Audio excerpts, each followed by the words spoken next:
Good morning. Welcome back to the Broadcast Retirement Network. This is BRN AM for Tuesday, July 9th, 2024. At our top story today, rollovers from employer-sponsored retirement plans are driving IRAs overall growth. And joining me now to discuss this and a lot more, Larry McQuaid joins us from SS&C Technologies. Larry, so great to see you again. Thanks so much for joining us on the program this morning. Thanks for having me, Jeff. Great to see you as well.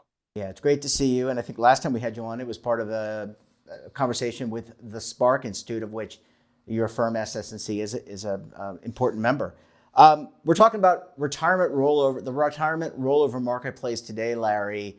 Let's talk about the opportunity today. How big is the opportunity, that retirement rollover opportunity today, and also in the future? By in the future, I mean 10, 20 years down the road. It's a big opportunity, and it's an opportunity in the billions. So if we look at Cerulli research was done in 2022, and they calculated that over $780 billion in assets came from retirement plans and were rolled over into IRA accounts. They also project that that's going to increase to 200 in 2028 to over $900 billion. So there is a significant amount of money in motion.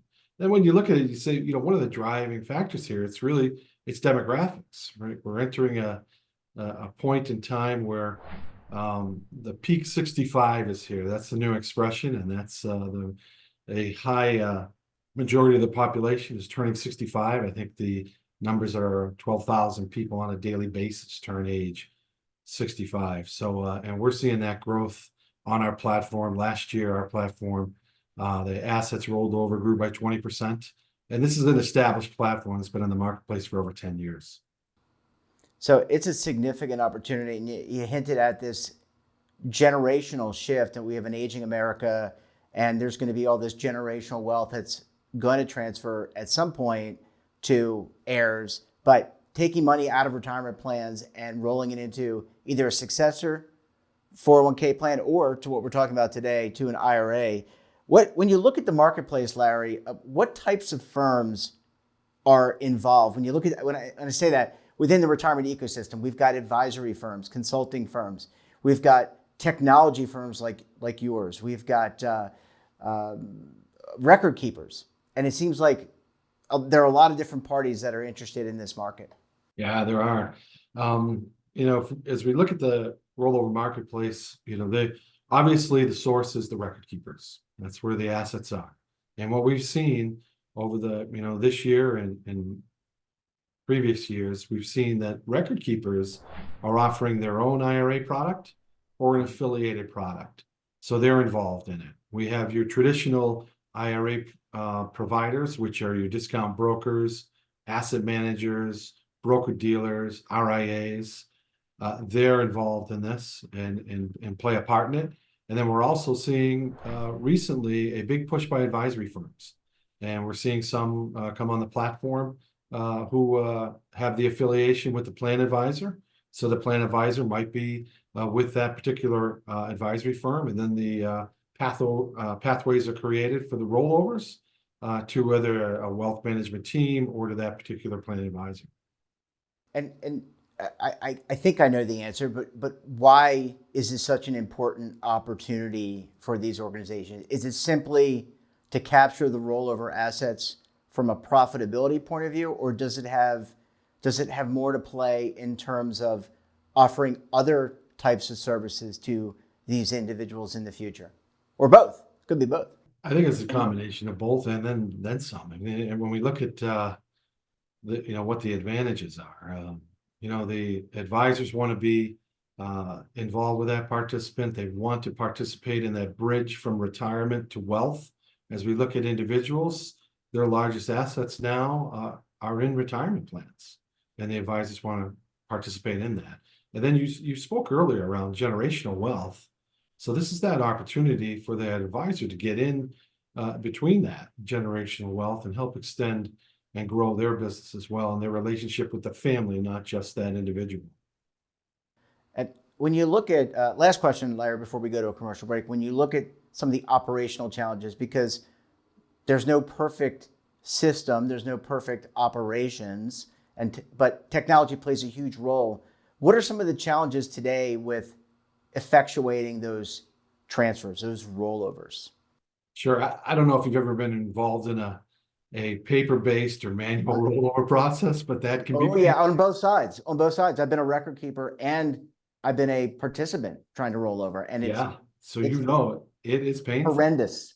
It's Horrendous. It was horrendous. I'm sure it's better now. Yeah, Talking- no, it's if it's a paper-based or manual process, it still can be very painful. I mean, there's the whole process in general is prone to errors. It's prone to leakage on the IRA rollover side.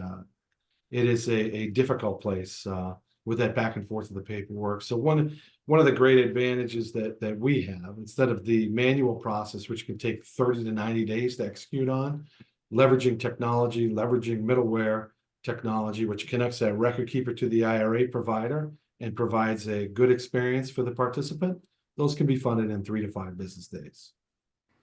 which means that you're not out of the market for that period of time. So you're not earning interest, you're not earning appreciation on your money. Larry, I need to take a very quick break, but I promise you we're going to pick up the conversation. When we come back, we're going to talk more about how technology can alleviate the pain points in an IRA transfer. You're going to want to stay tuned right here on BRN AM.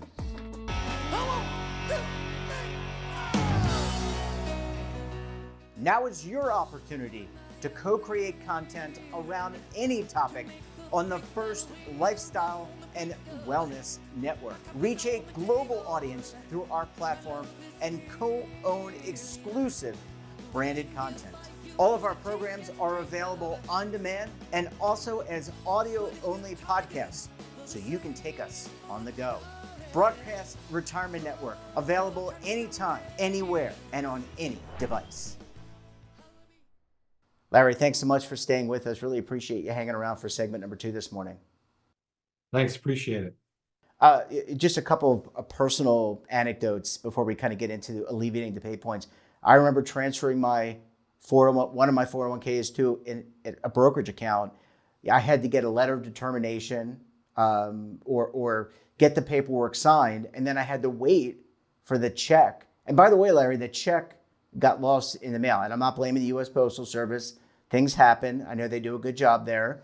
But that's just the reality of the world that I lived in. Things have certainly gotten better with middleware technology solutions to alleviate some of these pain points. Yeah, I think, the middleware, it really allows the participant to have a good experience. It's an online experience. It's self-directed. When they enter into that, to our middleware, their forms are already pre-populated. We already have the information from the record keeping system. So that's pre-populated. Then the connection over to our IRA providers, you can do that right online. You can open a new account. You can find your existing account. And then it's that data from the record keeper pre-populates those forms, helps them through that process. And then the ACH instructions are sent via a session. From that session back to the record keeper to initiate the transaction. So it's a win-win. It's less taxing for the record keeper and their resources because they're not having to have the call center reps pick up, chase down, lost paperwork, etc. The participant has a real good experience and they're not out of market as long. And the IRA provider receives those funds quicker and in a more efficient manner. Yeah, I kind of picture middleware as building a highway, a conduit, building connectivity. And if I'm the IT manager, someone at an advisory firm or a record keeper, what's the implementation? How taxing is the implementation? Because one of the things that we hear on the technology side is, people are constantly having to upgrade their infrastructure. They have to budget for this. So how taxing is the implementation of this middleware solution for transfers? Yeah, I mean, the beauty of middleware is that a record keeper can connect into us one time and have access to all the products and future products that are on the platform. It really is a implementation process. It's a testing of files back and forth. So it can be set up in relatively quick manner for a technology installation. And then for the IRA provider, adding a new IRA provider to the platform, we need to integrate with their account opening system and understand their funding instructions. So there is a process there on the integration part for the IRA provider, but then it's just testing all the connections in the middleware and then making it a more efficient and scalable process going forward. And Larry, let's talk about it from the plan sponsor, that'd be the employer perspective.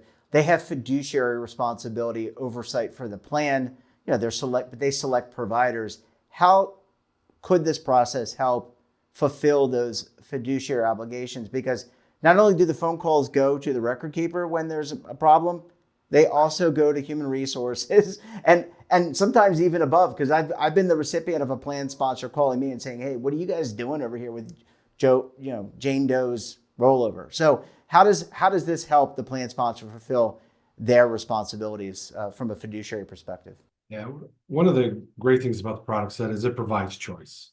There's many options for the participants, so it provides choice for them, and it's the great options there, and it does it in an efficient and timely manner for them. Then there's a record of everything. So if there is anything that happens along the process, there's a record created by that middleware, by our middleware product, which will help the record keeper and help the IRA providers reconciliate. But it really is a process that is beneficial to the participant, the IRA provider, and the record keeper.